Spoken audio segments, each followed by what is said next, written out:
নমস্কার বন্ধুরা, আজকে পড়তে চলেছি চতুর্দশ অধ্যায়ের পঞ্চম ভাগ। শুরু করা যাক। আমি আরও বুঝতে পারছি যে গোপশিশুরূপে আপনার এই আবির্ভাব আপনার অপ্রাকৃত লীলাবিলাস। গোপগোপীদের ভালোবাসায় আপনি এতই কৃতজ্ঞ যে আপনি সব সময় তাদের কাছ থেকে আপনাকে ভালোবাসতে তাদের অনুপ্রাণিত করেছেন। বৃন্দাবনে জড় এবং চিন্ময়ের কোনো পার্থক্য নেই, কেননা এখানে সব কিছুই আপনার সেবায় উৎসর্গীকৃত হয়েছে। হে প্রিয় প্রভু, আপনার এই বৃন্দাবন লীলাবিলাসের দ্বারা আপনি আপনার ভক্তদের অনুপ্রাণিত করেছেন। যদি কেউ আপনার এই বৃন্দাবন লীলাকে প্রাকৃত কার্যকলাপ বলে মনে করে, তাহলে তারা বিপদগামী হবে। হে প্রিয় প্রভু কৃষ্ণ, যে সমস্ত মানুষ আপনার চিন্ময় রূপকে একজন সাধারণ মানুষের জড় শরীর বলে মনে করে অবজ্ঞা করে, তারা হচ্ছে অসুর এবং নির্বোধ। আপনি সর্ব অবস্থাতেই চিন্ময়। অভক্তরা আপনার দ্বারা প্রতারিত হয়, কেননা তারা মনে করে যে আপনার রূপ হচ্ছে জড়, কিন্তু প্রকৃতপক্ষে আপনি একটি সাধারণ গোপবালকের রূপ পরিগ্রহ করেছেন, কেবল আপনার ভক্তদের আপনার প্রতি ভক্তি বর্ণন করার জন্য এবং তাদের দিব্য আনন্দে মগ্ন করার জন্য। হে প্রিয় প্রভু, যে সমস্ত মানুষ ঘোষণা করে যে তারা ইতিমধ্যেই ভগবানকে জেনে গেছে অথবা ভগবানকে জানার মাধ্যমে তারাই ভগবান হয়ে গেছে, তাদের মনোবৃত্তি এত জঘন্য যে তাদের সম্বন্ধে আমার কিছুই বলার নেই। তবে আমার সম্বন্ধে আমি এইটুকু বলতে পারি যে আমার শরীর, মন এবং বাক্য দিয়ে আপনাকে জানা সম্ভব নয়। আপনার মহিমা সম্বন্ধে আমি কি বলতে পারি, অথবা আমার ইন্দ্রিয় দিয়ে আমি কিভাবে আপনাকে জানতে পারি? সমস্ত ইন্দ্রিয়ের অধিপতি যে মন, সেই মন দিয়েও আমি আপনার সম্বন্ধে যথাযথভাবে চিন্তা করতে পারি না। আপনার গুণাবলী, আপনার কার্যকলাপ এবং আপনার রূপ জড়জগতের বন্ধনে আসক্ত মানুষ উপলব্ধি করতে পারে না। কেবলমাত্র আপনার কৃপার প্রভাবেই আপনাকে কিয়ৎ পরিমাণে জানতে পারা যায়। হে প্রিয় প্রভু, যদিও আমি ভ্রান্তিবশত মাঝে মাঝে মনে করি যে আমি হচ্ছি এই ব্রহ্মাণ্ডের নিয়ন্তা, কিন্তু প্রকৃতপক্ষে আপনি হচ্ছেন সমস্ত জগতের পরম ঈশ্বর। আমি এই ব্রহ্মাণ্ডের নিয়ন্তা হতে পারি, কিন্তু অনন্ত কোটি ব্রহ্মাণ্ড রয়েছে এবং সেই সমস্ত ব্রহ্মাণ্ডের নিয়ন্তারূপে অনন্ত কোটি ব্রহ্মা রয়েছেন, আর আপনি হচ্ছেন তাদের সকলেরই অধীশ্বর। প্রতিটি জীবের হৃদয় পরমাত্মারূপে বিরাজ করে আপনি আমাকে আপনার অনুগত ভক্তরূপে গ্রহণ করুন। আপনার গোপসখা এবং গোবৎসদের সঙ্গে লীলাবিলাসে আমি যে বাধা দিয়েছি, সেই জন্য আপনি আমাকে ক্ষমা করুন। আপনি যদি অনুমতি দেন, তাহলে এখনই আমি এখান থেকে বিদায় নেব, যাতে আপনি আপনার গোপসখা এবং গোবৎসদের সঙ্গ উপভোগ করতে পারেন। হে প্রিয় প্রভু কৃষ্ণ, আপনার এই নামের অর্থ হচ্ছে যে আপনি হচ্ছেন সর্বাকর্ষক। সূর্য ও চন্দ্রের প্রতি আমাদের যে আকর্ষণ, তার কারণও আপনি। সূর্যের আকর্ষণের দ্বারা আপনি যদুবংশকে মহিমান্বিত করেছেন। চন্দ্রের আকর্ষণের দ্বারা আপনি পৃথিবী, ব্রাহ্মণ, গরু এবং সমুদ্রকে মহিমান্বিত করেছেন। আপনার পরম আকর্ষণের ফলেই কংস আদি অসুরেরা বিনষ্ট হয়। তাই আমি বুঝতে পারছি যে এই সৃষ্টিতে আপনিই হচ্ছেন পরম আরাধ্য। এই জড়জগতের প্রলয় পর্যন্ত আপনি আমার বিনীত প্রণতি গ্রহণ করুন। যতক্ষণ এই জগতে সূর্যের কিরণ থাকবে, ততক্ষণ কৃপা করে আপনি আমার বিনীত প্রণতি গ্রহণ করুন।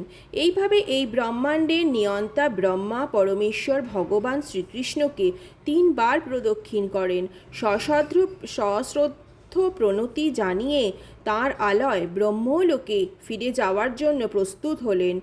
স্মিতহাস্যে ইঙ্গিত করে পরমেশ্বর ভগবান তাকে ফিরে যাওয়ার অনুমতি দিলেন। ব্রহ্মা চলে যাওয়ার পরই শ্রীকৃষ্ণ গোবৎস এবং গোপ বালকদের অন্তর্ধানের পর যেভাবে ছিলেন ঠিক সেইভাবে লীলাবিলাস করতে লাগলেন।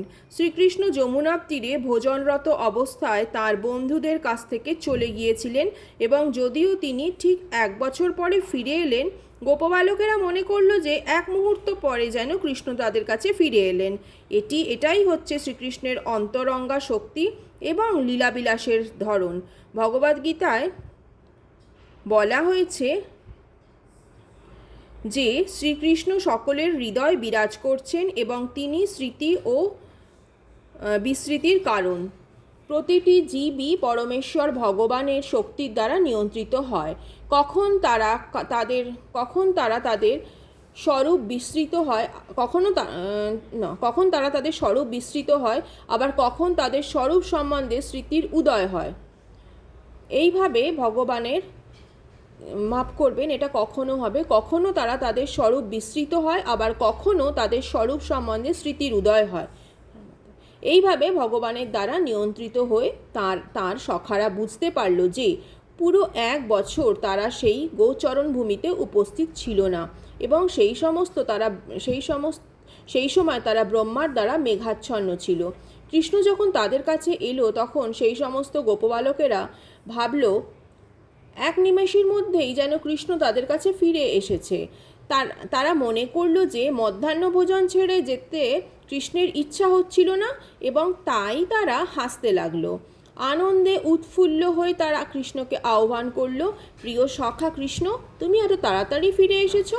ঠিক আছে, এখনও আমরা আমাদের ভোজন শুরু করিনি, আমরা 1 গ্রাস খাবারও খাইনি, তাই এসো আমরা সকলে মিলে একসঙ্গে আহার করি। কৃষ্ণ হেসে তাদের সেই নিমন্ত্রণ স্বীকার করলেন এবং তাঁর সখাদের সঙ্গে বনভোজনের আনন্দ উপভোগ করতে লাগলেন। খাবার সময় কৃষ্ণ ভাবছিলেন, এই সমস্ত বালকেরা মনে করছে যে আমি অতি অল্প সময়ের মধ্যেই ফিরে এসেছি, কিন্তু তারা জানে না যে ব্রহ্মার অলৌকিক কার্যকলাপে প্রভাবিত হয়ে 1 বছর গত হয়ে গেছে। ভোজনান্তে কৃষ্ণ তাঁর সখা এবং গোবৎস সহ ব্রজভূমিতে তাদের গৃহের দিকে যাত্রা করলেন। যেতে যেতে তারা এক বিরাট সর্পরূপী অঘাসুরের মৃতদেহটা দেখে আনন্দে উৎফুল্ল হলো। কৃষ্ণ যখন ব্রজভূমিতে ফিরে এলেন তখন সমস্ত ব্রজবাসীরা তাকে দর্শন করতে ছুটে এলেন। তার মাথায় শোভা পাচ্ছিল শিখিপুচ্ছ আর বনফুলের মালা।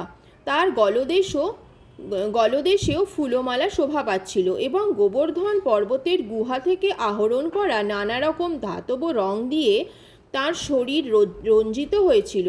সকলের কাছেই ছিল মহিষের শিংয়ের বিষাণ, বাঁশি আর যষ্ঠি এবং তারা সকলেই তাদের গোবৎসদের নাম ধরে ডাকছিল।